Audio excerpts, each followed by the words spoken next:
Hello, my name is Clawmaster, and I am back to bring you another episode of a behind the scenes look at the miniseries I produced for online for the past 2 months for my VTuber character Clawmaster.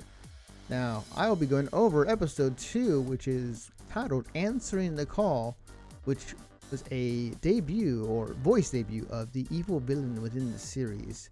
So, that being said, let's jump right into it. All right, so to start things off, in terms of the idea, in terms of the direction that I wanted to take, again, going back to the last episode I did, explained on this is that, again, very simple: hero versus villain. Villain is bad; he's gonna do some bad stuff. Hero, Clawmaster is gonna find a way to stop that. So again, given that I didn't have much resources at the time, what can I do to produce, or what can I have to showcase the storyline? And obviously, as I said before, my voice and using different ideas in terms of like an audiobook. Now, in terms of the villain himself, there is no name for the villain yet. Actually, like there's an idea of what he looks like and what he does, but in terms of like what his name is, there's no name at the moment. So it's very much a mysterious evil guy, or evil person that I'm still planning in the works. But what I will say for this video is for some reason, so I uploaded a clip of this on TikTok, and for some reason, this was the one that kind of blew up, like the very second or third clip I uploaded there, and it's just like, oh, I guess I'm good at making villain, make a villain speeches, because in this speech, again, I'm saying it was very much like a promo, like except now with the villain responding to Clawmaster, and he came across this transmission that was put out there, and so now he's like very much the evil villain in terms of like don't mess with me, do not tempt me, you do not know what you're dealing with, and he's very much the type of character that he is. He's very much, if you think about it, the way I envision the villain for this series, in terms of like the antagonist against Clawmaster, is this villain uh is basically like the Kingpin from like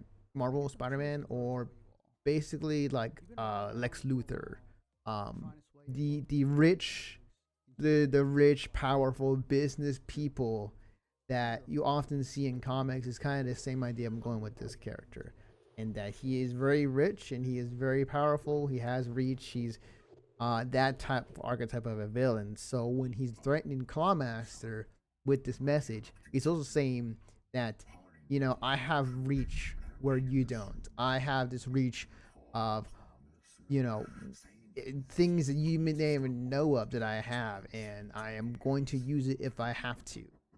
So that's the type of idea and feel of this villain and this character. And in terms of, you know, how to do this, as you see in the clip, I use some of the old footage and then use a glitch effect to transform into this audio waves you see on screen of me talking. And the audio waves with the way this ad is produced, I actually have a program called Plane 9, and that is a an audio visual program that captures audio of any sorts, and it will produce some sort of cool graphic. So in this instance, it was audio lines in terms of how it's being manipulated and moved. And I this effect was a much more better effect than I would have done by hand or by myself in After Effects.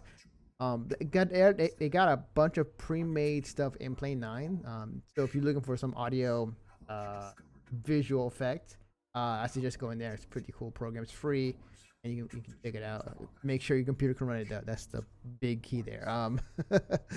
But but yeah, in terms of what there wasn't much in terms of editing prowess or editing obstacles in producing this. Honestly, I think I made this like the day before, and I think it was very quickly. Like, some of these episodes where I made them in successions every week, were kind of on the fly. It's just like, okay, what I gotta do? Well, what's the what's the next episode going to be about, and expanding the lore of this miniseries, some capacities. In some cases, this was on the fly and just like, oh, I should do that, or oh, maybe this will work. So obviously, not the ideal way to do it if you're, say, producing a thing like with Marvel or anything like that. Sometimes it works, sometimes it doesn't. But I'm happy to announce I do have the actual file of the video file with Premiere Pro that I have up. So I'm gonna make a slight turn here and pause this, and then come back, and you'll see what I did in Premiere Pro.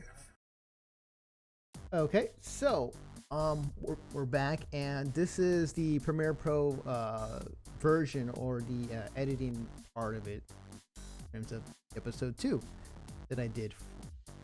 Now, there isn't much I can really discuss because there really wasn't anything too complicated in making this video. Again, so as you can see plainly that episode 1, or part of the previous episode, was used as already pre-made, and I just used a glitch overlay, which kind of, with some sound effects, made a good transition into audio visual aspect. The audio visual aspect was already pre-recorded when I recorded it on Plane 9, as I said before. So it was easy to kind of drop in, drop out. And the color wise, the only thing I did with this was, prior to this is what it looked like. It was a green color. It was a green kind of translucent, almost like the live stream from Final Fantasy VII Remake. So I wanted a different color, because if I'm kind of thinking about, a simple storyline in terms of not only Clawmaster versus his villain, but like thematically, what can I do to kind of emphasize it even more so? And the thought process was, okay, what is the opposite of red? Blue.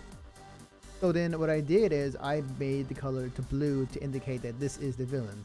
I say this, and I have another character that I have that's Clawmaster's friend that also wears blue, so it's a different tinge of blue I had to make. But this is essentially just the idea of, like, okay, make it more obvious in terms of, this is the villain, and this is also going to be his colors. So this is going to be something that he's going to be rocking when he unveils, debuts, I guess, per se, in the storyline. But yeah, nothing too complicated. I might have, let's see, no, nothing there, nope. Transition, yep, just a simple fade in, fade out. Another glitch as sound effects into a simple text, kind of the ominous. So there really wasn't much in terms of difficulty when it came to making this episode. Some of this was already pre-made. What I will say though, actually it's not on here, actually. I did get subtitles, and the way I did this is through a website called Capwing, which is an AI generated subtitle machine per se. What I mean by that is that when I upload a video onto the Capwing's website, it automatically catches whatever I say on the microphone and translate that into subtitles automatically. It's not 100% accurate, because there are times where I had to go in and actually change some few words here and there. But in general, it's pretty good. And once I have it translated on the site, I export the subtitles, imported it Premiere Pro. I talked today, and just adjust a few things, and we're good to go. So it makes that part of it much easier to do when producing some of these videos with subtitles. But yeah, I mean, like, that's pretty much about it. There really isn't much else I can say about the video. Yeah, again, like, this is something that it was a very creative obstacle to make, in terms of, like, what can I do with a video or with a story that I want to tell that is very simple, but at the same time I'm restricted to what I have, a PNG, my voice, what audio visual cues I can take. So this was very much, again, a very creative obstacle, and if anything else, like, it definitely made me use that creative brain more so than before, in terms of how can I make this. So that's pretty much about it. I hope you guys enjoyed this episode. Nothing really too deep to go into, but again, uploading these weekly, and behind the scenes look at the footage and at the behind the scenes of what what would the mindset making these videos for this online series for what it's worth, whether it was one person watching or 100, 200, or what have you. So with that being said, thank you again, guys, for watching, and I'll see you guys next week with episode 3.